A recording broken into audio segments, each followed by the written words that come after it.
Monsieur le président, madame la ministre, monsieur le secrétaire d'État, messieurs les rapporteurs, chers collègues, nous voici donc réunis aujourd'hui afin de débattre sur le budget de la jeunesse, des sports, de la vie associative.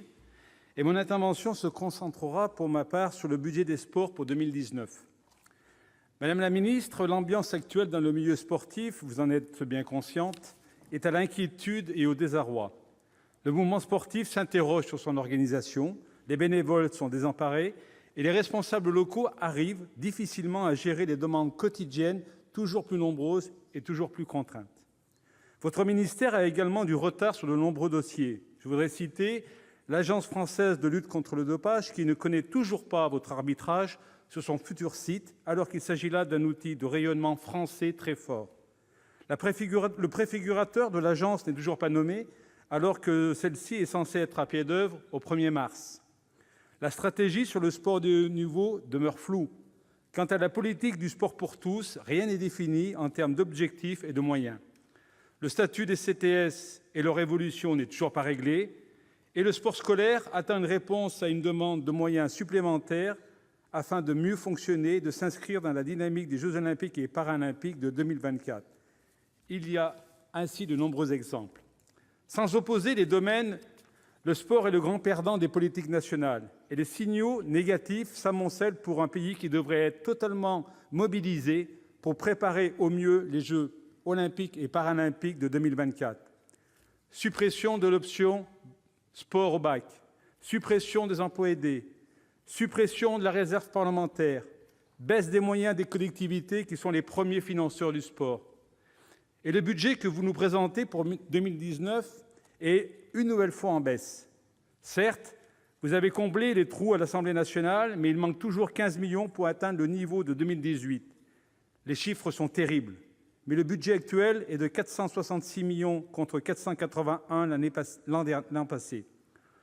Aujourd'hui, votre gouvernement fait les choses à l'envers. Pire, vous nous soumettez aujourd'hui en dernière minute un amendement qui propose de réduire de près de 2 millions d'euros le budget du sport, ce qui revient à une baisse de 17 millions par rapport à 2018. Un principe réaliste aurait été de définir tout d'abord les objectifs et la stratégie que l'on fixe au sport français, puis d'analyser les moyens nécessaires et non l'inverse. Une des demandes légitimes du mouvement sportif est de déplafonner les taxes affectées au sport, que le sport finance le sport. Il est en effet totalement anormal que ces taxes créées pour le financement du sport soient fléchées finalement en grande partie pour combler les errements budgétaires du gouvernement. Chaque année, leur montant augmente et chaque année, la part reversée au sport diminue. Je rappelle aussi ici le détournement sur le dos de Paris 2024 du prélèvement complémentaire de 0,3% sur les mises sur les Jeux. Ce prélèvement, créé pour financer les stades de l'Euro 2016 et qui a continué à financer le dossier de candidature de Paris 2024, ne bénéficie plus au sport, ce qui est totalement anormal. Mais lui, le prélèvement est toujours présent.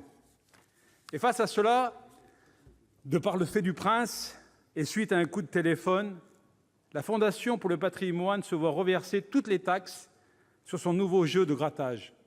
Tant mieux pour elle. Mais ce qui est possible pour le patrimoine devrait l'être aussi pour le sport. Autre exemple, Madame la ministre, vous avez évoqué devant notre commission un plan piscine et anti-noyade. Nous y sommes favorables.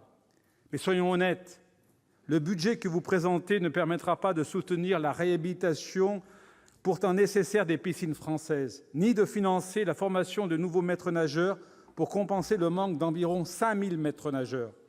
Et on ne comprend pas trop où vous souhaitez aller sur ce plan. Madame la ministre, en l'état actuel et sans garantie de la part de votre gouvernement, notre groupe rejettera ce budget. Un budget, comme l'a rappelé mon collègue, qui a été rejeté à l'unanimité par les membres de la commission, y compris par les membres de La République En Marche. Cependant, sachez que nous sommes à vos côtés, Madame la ministre. Le Sénat a fait des propositions cette semaine sur le financement du sport. Merci, chers collègues.